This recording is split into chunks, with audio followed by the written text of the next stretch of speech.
Thanks very much, everybody. So I've been asked to give an update on the National Livestock Methane Program. So let's go. First of all, what is this about? Well, we're aware of the Australian policy context around greenhouse gas emissions and the fact that agriculture contributes around 15% directly of the greenhouse gas emissions of Australia. And if you count transport and other processes, it's much more than that. So within that context of the 15%, 65% comes from fermentation of ruminants, cattle and sheep.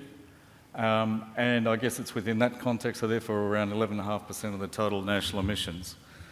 And so society, government, through its policy context, is wanting agriculture to contribute to reductions in this area.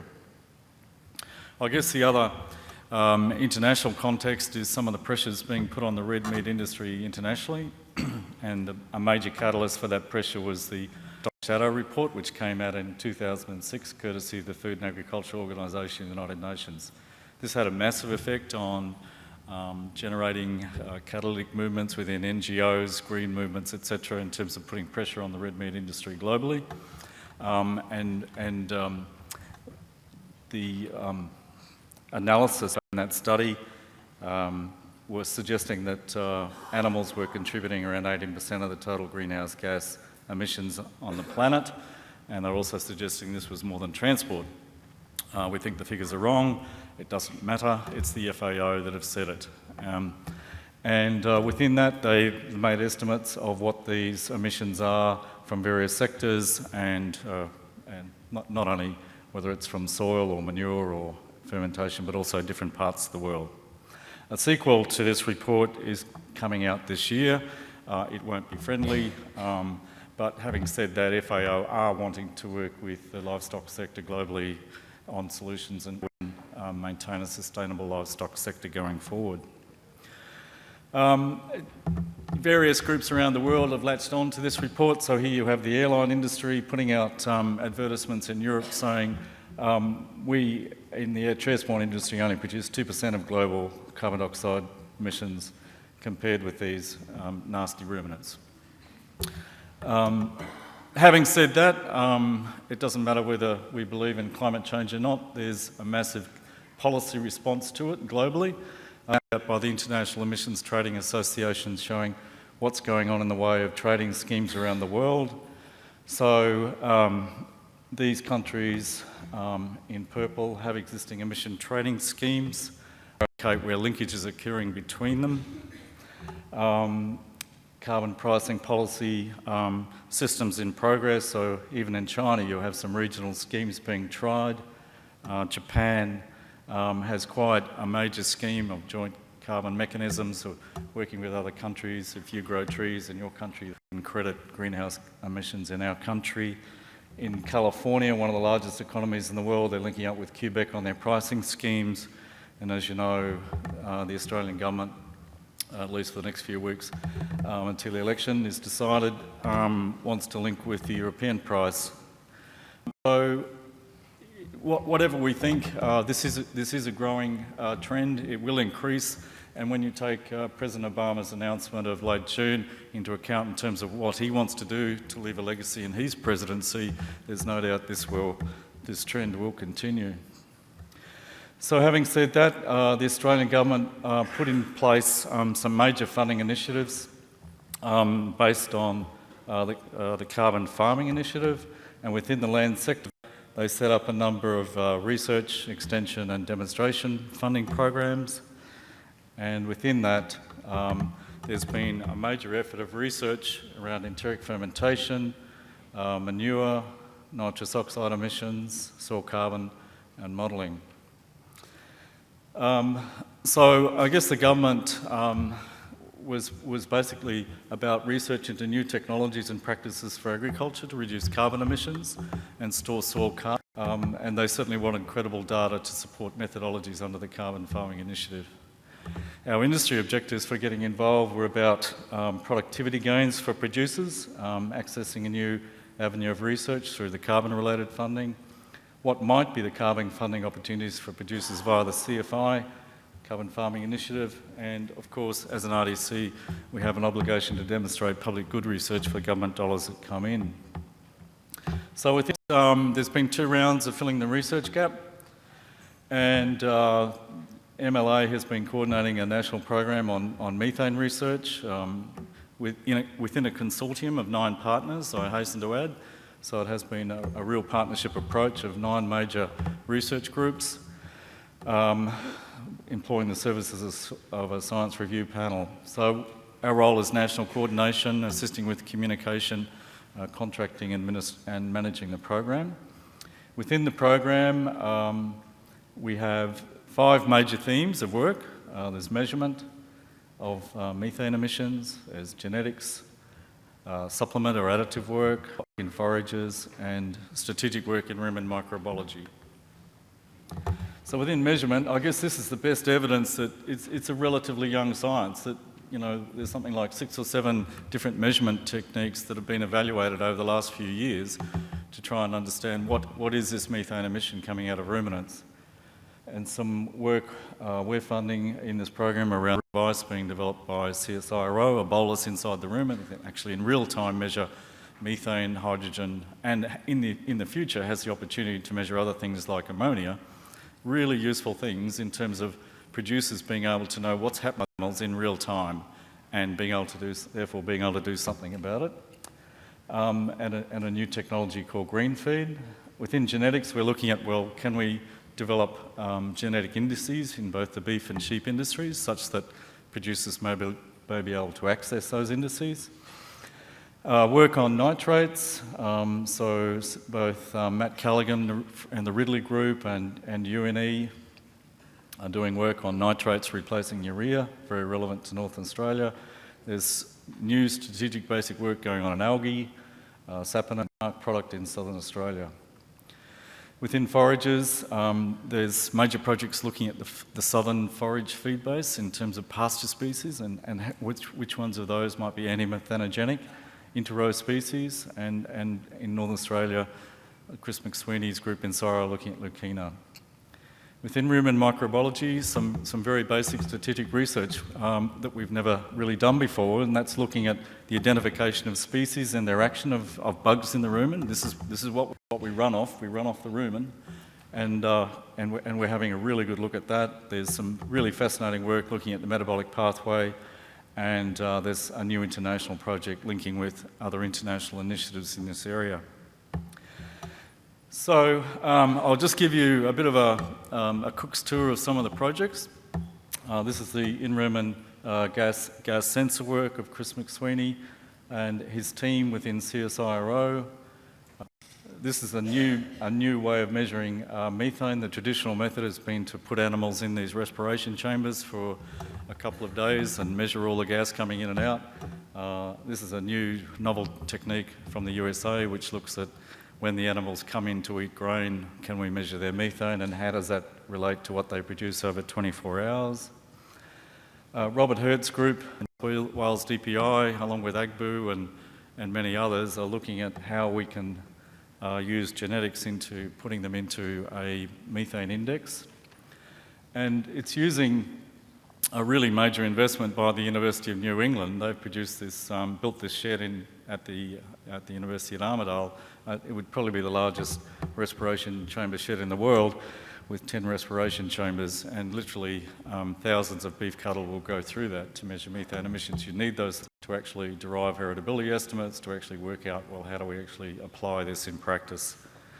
A similar program is also happening on the sheep side. So this is the actual preparation area. So before animals can go into these chambers for 2 days where you're measuring all the gas coming in and out, they actually have to be prepared in terms of the diets that they're going to have at that time. And then further work is also occurring at the feedlot at Talimba.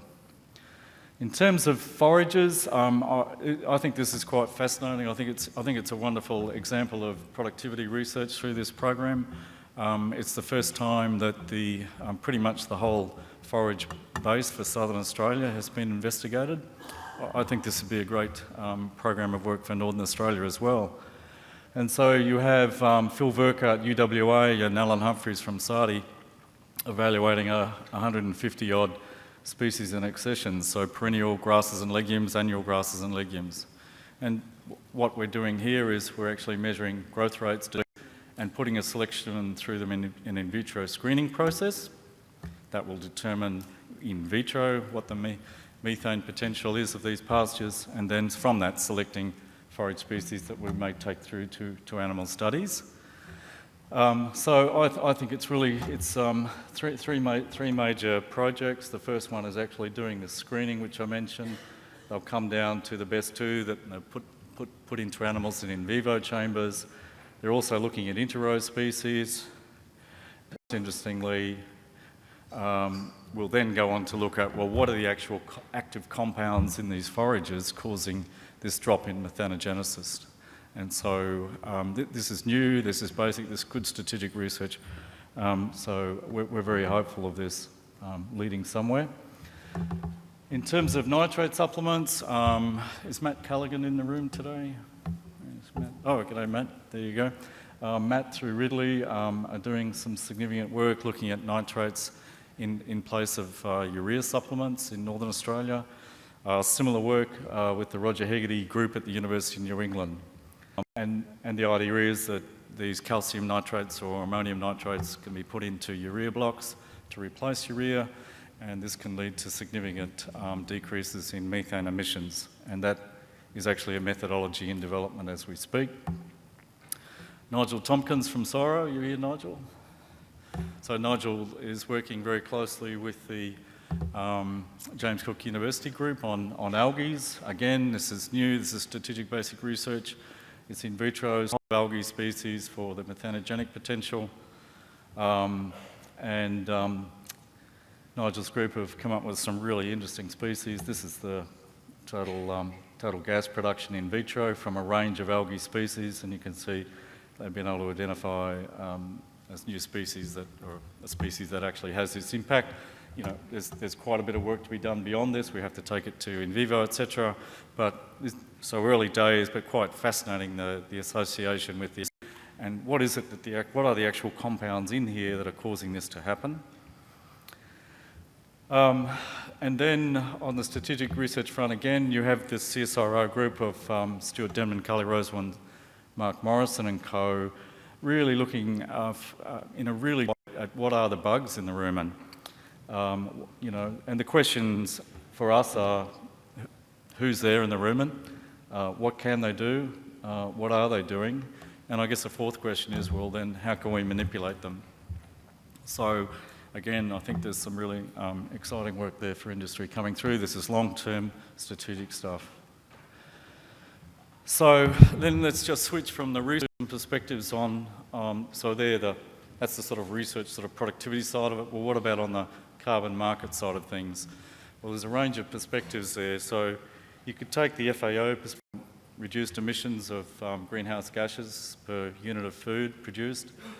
We're going from 7 billion people up to 9 billion, so we're going to produce more greenhouse gases. So what's the best way to do that? Well, you try and reduce the intensity of those emissions. Consumers, pretty much the aware ones anyway, want the same sort of thing. But we have a problem with the Kyoto perspective that they actually want targeted reductions in national emissions, and that creates quite a conflict in terms of how do we full reduction in emissions at the farm or national level at the same time as reducing. We can reduce this intensity, but if we're going to increase total food production globally, then we have a conflict in philosophy. And so this sets out what producers can do under the Carbon Farming Initiative. There are two main pathways we can go down. One is to access what we call Kyoto Protocol offsets, eligible forestry, mitigation, etc., or non-protocol offsets. These are voluntary ones, so soil carbon, avoided. The voluntary carbon market does exist, albeit at a very low level. The mandatory carbon market, the government was orchestrating a price of $23, $24 a tonne, then moving to linkage with EU. If Labor stays in power, it'll move to an emissions trading scheme. Again, the price of that's around $6 a tonne, not much. But all the scenarios point to these prices increasing over time as the pressure for carbon mitigation increases. So, and post-election, if the other side of politics come in, let me hasten to say there is bilateral support for this carbon farming emission from both sides of the major parties. The coalition side, they will support this through direct action, whereas on the Labor side, they're supporting that through their emission trading scheme that they wish to move to. So in terms of some of the research we're trying to do to understand, well, what are the opportunities for farmers under those carbon markets? There's a separate project off to the side that we're investing in along with Dairy Australia and the Australian Wool Industry and DAF, looking at, well, let's model some of these options. So Richard Eckhardt's group at the University of Melbourne, along with DPIV and TIA, are doing that. So there's a range of 10 different options that this group are modelling at a whole farm level. What are the implications in terms of productivity? What are the implications financially? Is it practical from environmental plantings to what is the net carbon balance, effective earlier mating and improved fertility? We heard a lot about that this morning from Mike McGowan's group. Nitrogen use efficiency on dairy farms, increasing ewe fecundity. And it's quite interesting that we've actually had a number of calls from producers suggesting practices and mechanisms to be looked at. So if anyone in the audience here come up with ideas on what could be done, we actually have a group at your disposal that comes sound ideas. There's actually a couple of very practical things in process at the moment. The criticism is that there's really not much on offer for grazing producer farming initiative, and that's quite true. But there are actually two technologies under development at the moment, and it's a project between and ourselves with very strong support from don't know what your department's called now, Michael, but it will change. So Michael's working very closely with us on these two methodologies. One is about traits to replace urea and supplements for beef cattle, and early weaning in northern beef cattle. So what's our timing on that? We presented to the DOIC, Michael. Yeah. So we're working on, they'll be reviewed by the DOIC, that's a wonderful term, the Domestic Options Committee. You can get your head around those words. There'll be public consultation, ministerial approval through to, if it's approved, to Australian carbon credit units, which then companies can apply to buy from producers if they want of this program. So it's entirely voluntary. CFI methodology approaches we're looking at, well, through NLM and some of our research, again, similar to what we said before, quite high prospects with some of the southern forages we're looking at in Cerridella. In the north, the opportunities within Leucaena and Desmanthus we would like to. There's a range of alternate supplements like tannins, sap and algae we're looking at, and in the future, what can be done around genetic indices in cattle. And if you look at timeline categories of research, you can categorise of immediate sort of high priorities versus the longer term. So in the shorter term, management practices that many of us do already, such as the earlier gain, are obviously highly prospective. Some of the supplements with the nitrates. We are looking at the potential for, this would be one of the simplest ways to deal with the methane issue. And then the longer term, the rumen microbiology work, we would have fruit. So, and they're the sort of scales of mitigation percentages. 5 to go. So I guess one of the things of how this is actually coming into practice for farmers is in New Zealand. In the lamb industry, this is Alliance Meats. If you wish to support to Sainsbury's and Marks and Spencer in Europe, you now need to be a member of the Hoofprint program. Hoofprint is basically a way of measuring your emissions on your farm. Abacus Bio and Alliance, and basically the footprint program into a benchmarking program. That is, how can farmers actually make some money out of this? This has gone live now. They don't declare the number of producers, but Sainsbury's and Marks and Spencer, you have to be a part of this now. The pressure that's happening internationally now, multinationals are just, sustainability carbon reporting story is going to become a lot more clear supply chains, and it's something, for the industry to think about how to be area. And from the process retailer side, They obviously want a brand with a story. They actually don't want to know what is. They just want to know that farmers are doing something about it. Consumers don't understand what the carbon number is. Some days I don't either. The issue is, what are we doing about it? So I just want to finish with a couple of links, Dennis, to the program, and people are very welcome to contact me if they wish about it. Thank you.